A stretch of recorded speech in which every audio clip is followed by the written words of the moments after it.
And we're live.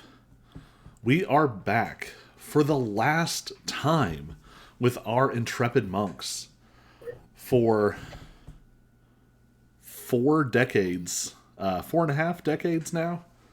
Our intrepid heroes have trained and fought and pushed for strength and excellence and survival, and now it all comes down to this. The White Heavenly Demon, the most powerful fighter in the entire world, has crashed into the dimensional nexus, the heart of the Day of 10,000 Fists. He has climbed to the top with the intention of shattering the dimensional barrier, releasing him into the broader universe, but destroying the world in which you all reside. You have fought through armies of demonic cultists. You have challenged the Black King and Black Queens. Everything has brought you here. You stand now suspended in what appears like a beautiful, chaotic cosmos. You can see swirls of cosmic dust and galaxies and stars. You see meteors and asteroid belts in the distance. But somehow up above you is a series of ascending steps carved out of pure, burning white light. And the steps rise up till they find a spherical opening into another world, sealed with some kind of translucent barrier. All around you, reality is already cracking and straining. And at the top of the stairs, the heavenly demon stands with a strange sense of calm, staring into this crack between worlds that could grant him his freedom if only he can figure out how to break it open.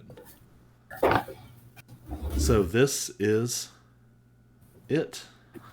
One way or the other, the fate of your characters, the fate of your world will be decided tonight. So, as you step into this space, the White Heavenly Demon just sort of gently taps a foot as he stares at this translucent barrier. You can tell that the veneer of calm is just that. It's a facade. There are cracks in this translucent barrier, cracks that you recognize as distinctively fist-shaped. This man has been battering this multidimensional barrier with very little progress. Without turning around, he says, "Well, you all made it up here a little bit faster than I expected. One of my kids wasn't pulling their weight. Oh, he might have been eaten by a dragon. Oh well. He wouldn't have survived this anyway." Oh, how did we get here? I remember a report carried by a wheezing messenger to the top of my mountain that the seventh prince was killed on his first day of 10,000 fists. And at first I thought it was strange.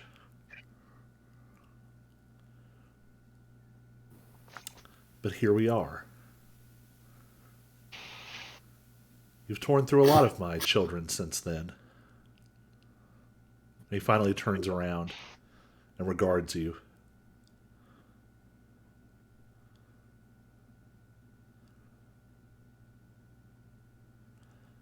Don't you want something more than this? You all have seen it. You felt it, right? This wall. This, and he points behind him. This is just a metaphor.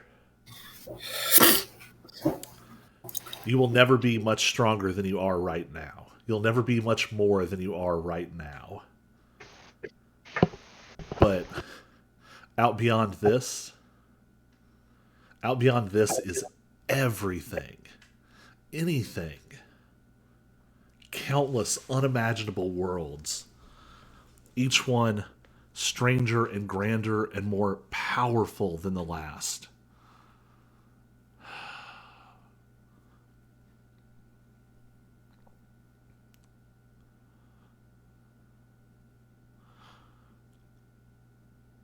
He gives you all sort of a contemplative look.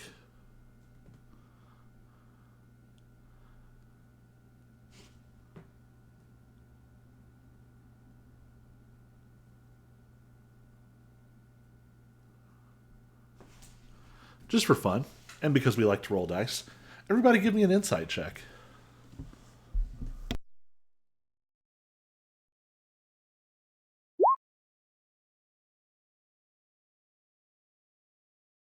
Sounds about average.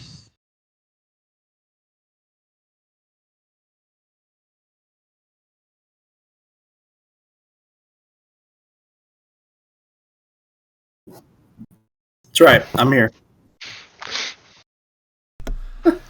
So, All right on the piggybacks. Lilifear, Ty, and Snicked, you all catch this.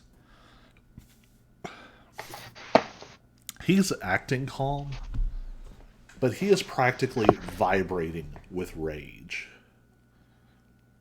He is so angry that he can't get through this barrier.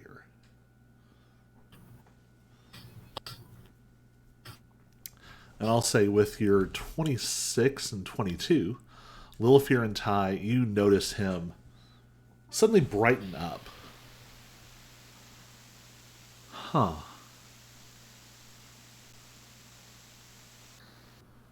I'm so close. I can feel it starting to bend.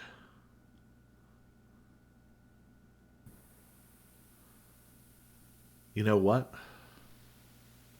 An offer.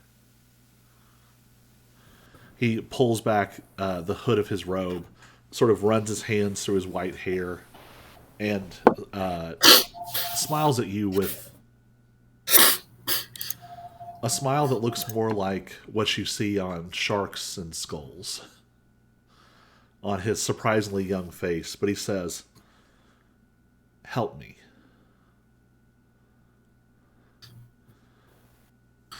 Help me tear this down. And all of you can go on your way. You can step into this wider world. We never have to see each other again. You can go out there and go to new heights you can't even imagine instead of dying here."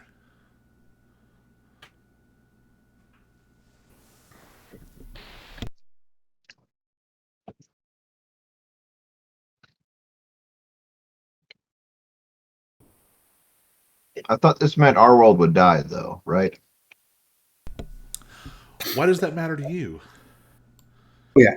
If you Well- pass through here, you could live thousands, tens of thousands, hundreds of thousands of years out here. Everyone you know would be dust anyway.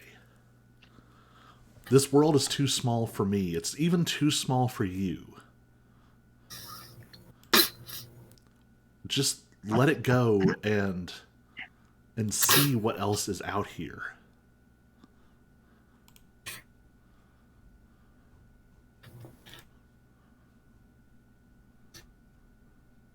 Hmm.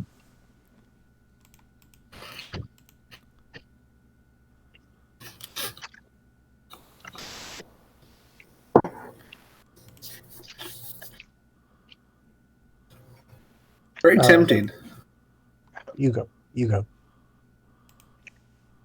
It's very, very tempting. I mean, if you think about it, what is one world out of thousands? One planet out of thousands of others. One little small fry. On the rung, a stepping stone, really. Where you sit on an Exactly. altar.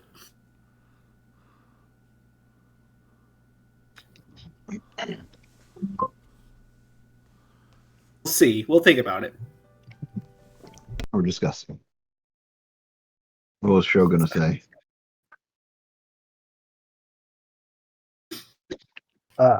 I was just gonna say, like, I wanted to kind of glance at my compatriots, and are any of you guys like buying into this? Not really. I'm feeling disagreeable, but you know. I mean, Littlefinger, you got kids. Yeah, I have a lot of kids to worry about. I mean, no, Littlefinger, think about it. You go with him, you won't have to pay child support anymore.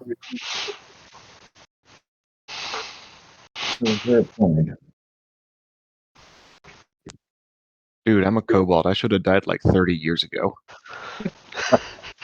Which, All you that know, sugar is gravy for you. at this point, Snake, if you think about it, YOLO. See how much longer you live when you go out there in the big world. Right?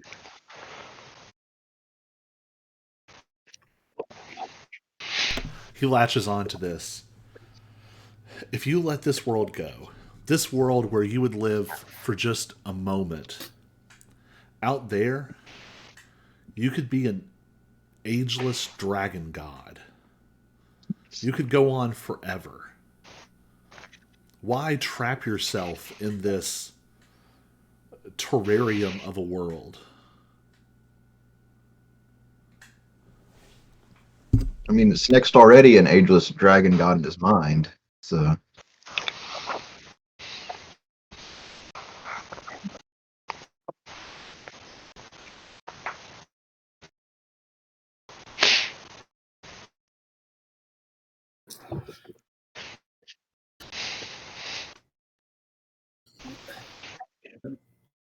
Where's the fun in that when you can play essentially a creator in his tiny little world?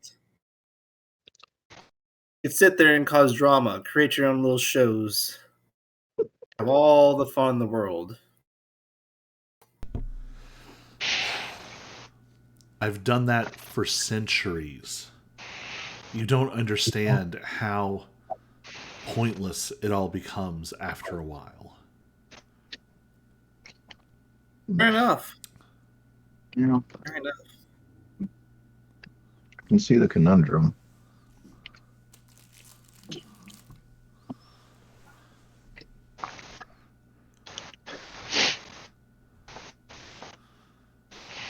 We But all what? suffer the same fate of boredom, fate of immortality. You there sit there and watch everyone you love turn to dust. Your thrill of an adventure gone, for the challenge of the adventure no longer exist. You can be all the good in the world, but you'll never completely defeat evil. Evil will come big and small, here and there.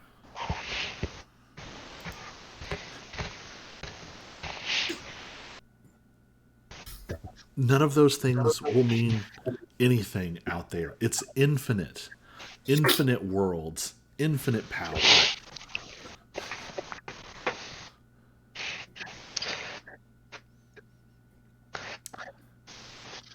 Do you know how I many mean, Black Flame princes there have been?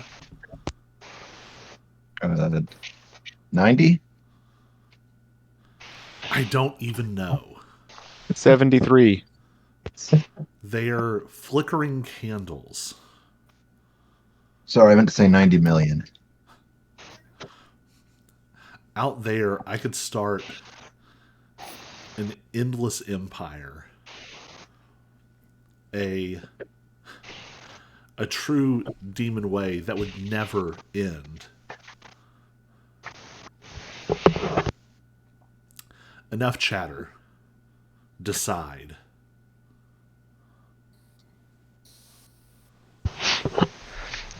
That'd be the one time where the silence breaks his silence. Oh snap.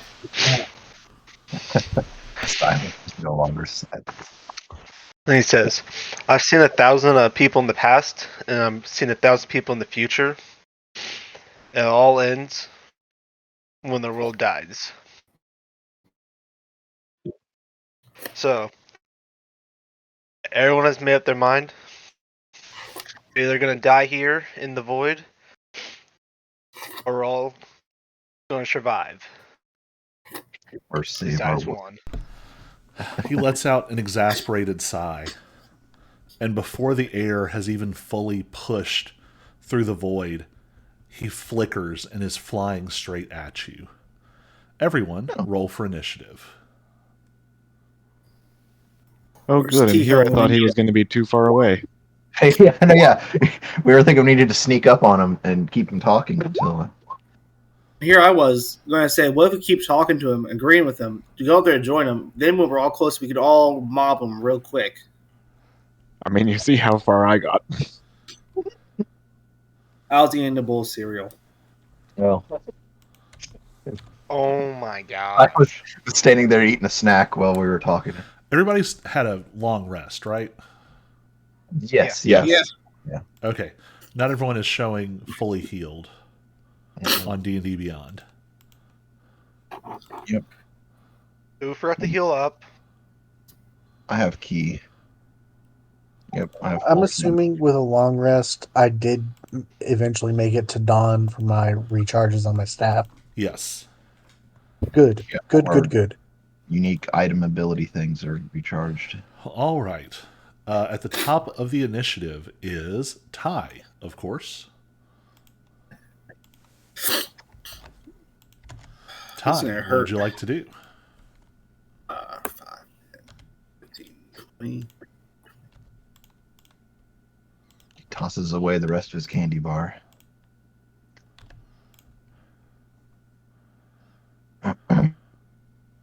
And these steps are physical enough for us to actually run, right? Yes, and you should know. So the steps are physical. If you are not standing on one of the steps, you are considered to be hovering. You can move through space, but you'll be using your flying speed. So for a lot of you, you'll be much slower in the air. So the Gosh. gap between the steps are space, but then okay, yeah. Can we kind of jump between them?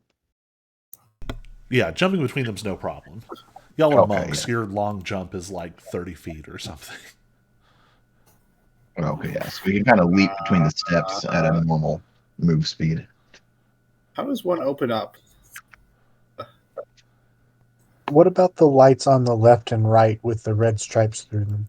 Oh yeah, Those are cracks in reality. It looks like the more he damages this barrier, the more that these cracks grow and spread. So You they're don't know not exactly stairs we what'll can happen. stand on. No, you don't know exactly what'll happen, but you get the impression you should not get in those. not touched. Yeah, they might not be safe. I'm trying. You know what? I'll let my turn there, and I will. I'll hold an action that when if he gets close enough for me to swing at him, I'll take a swing. All right. On initiative count 20, two things are going to happen. First, the heavenly demon glances at Ty, and Ty, you feel this incredible pressure pushing down on you. You need to make a Constitution saving throw. And then, Snicked, roll 1d4 for me. 24, baby. 1. All right. It's either good or bad. You see a rush of golden energy rip out of the heavenly demon's body and form into this translucent silhouette of a dragon. And it sort of takes up space in the air nearby. All right. Snicked, you're up. Hang on, did you say that was initiative count 20? Yeah, I skipped you, but we'll live. How with it. dare. How dare, sir. Very dare. Alright. I get to do what I have been wanting to do for probably 3 or 4 sessions now. I'm going to see what a heavenly demon tastes like. Bear pounce. Since I've renamed the joint styles. Does a 31 hit the heavenly demon? 31 Nice. hits.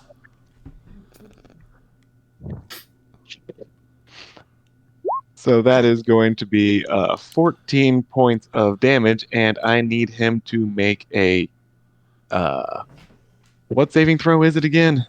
Pretty sure it's strength. Yes, he needs to make a strength save. Well, he would also like you to make a wisdom save. How dare, good sir. That's a crit, so a 32. Nice. He did not succeed, so he's going to go ahead and burn a legendary resistance. Oh, dare. Well, that's fine. I will attack again. Only an 18. 18 does not hit. That's okay, because now I can flurry. How's a 21 do? 21 hits. All right. So that will be 14 points of bludgeoning damage. All right. Second flurry attack is... I'm going to use my luck to re-roll that.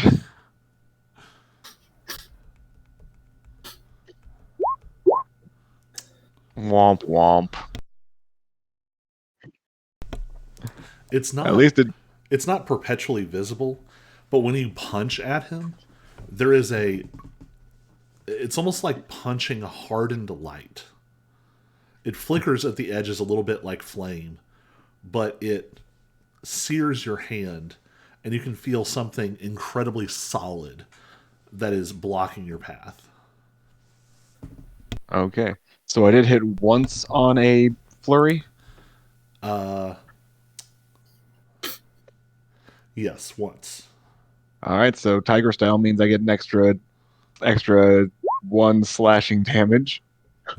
And also he's grappled. All right. So at the end of my turn, he gets crushed for another 2 points. These dice are not coming up your way right now. The damage is not working for me right now. But he's All right. grappled. It's a shame he's not grappled and prone, because that would have been funny. That's what I was going for. He is... always Yeah, he is going to spend 1 legendary action at the end of your turn. It's going to make a harmonic touch attack. Only a 15 to hit. That does not hit. He is not rolling so hot so far. All right. Mark these as well. It is the Silence's turn. All right.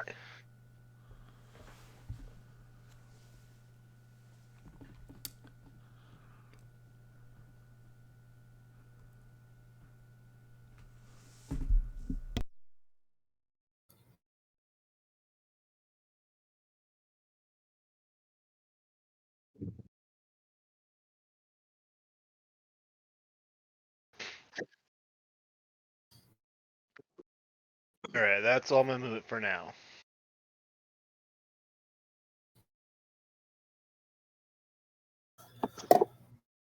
All right. Anything else?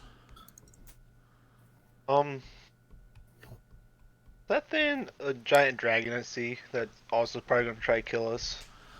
That's a pretty good yeah. bet. It seems threatening. I guess it came out of the heavenly demon. All right, I'll bonus action bonus action dodge, right? Yeah, That'll cost 1 key point.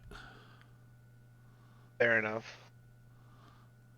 And then I'll take a delay action if someone comes close enough. I'll hit them. All right. It is Show's turn. Show, what would you like to do?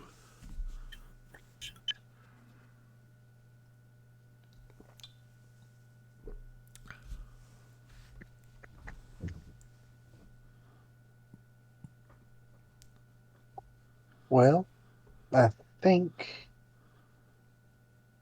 I'm going to use my action to dash and get up next to him. All right.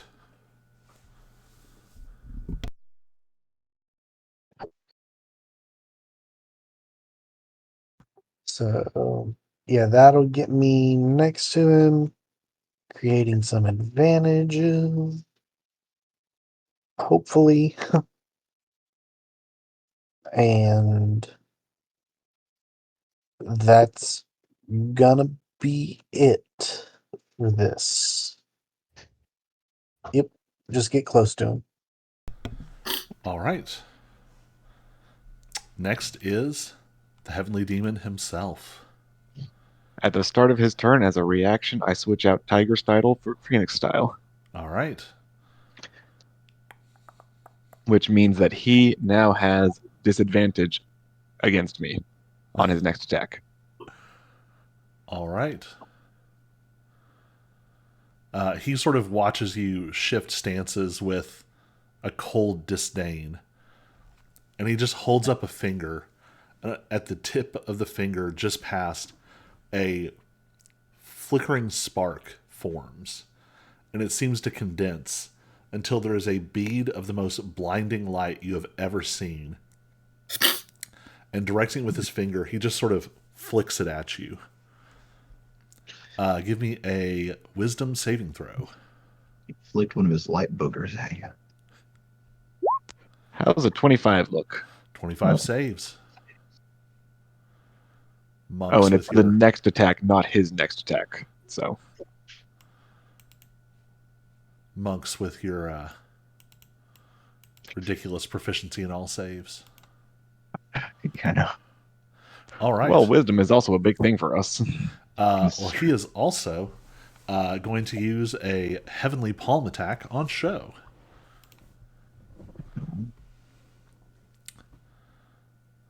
Man, he just is not rolling well.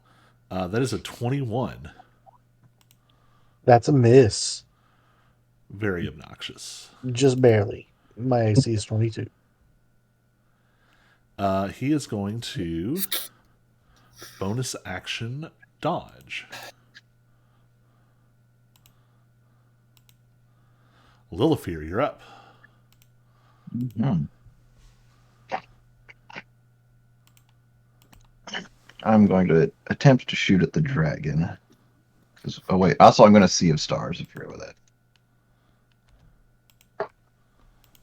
I'm going to completely miss the dragon. Was that a 15? Yeah. 15 actually hits. Oh, okay, never mind then.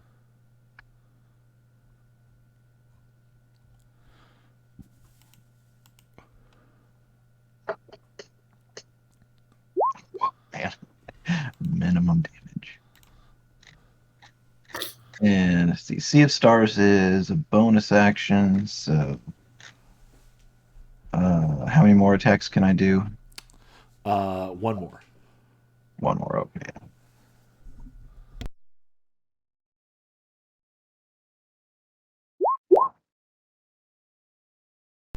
18 will hit.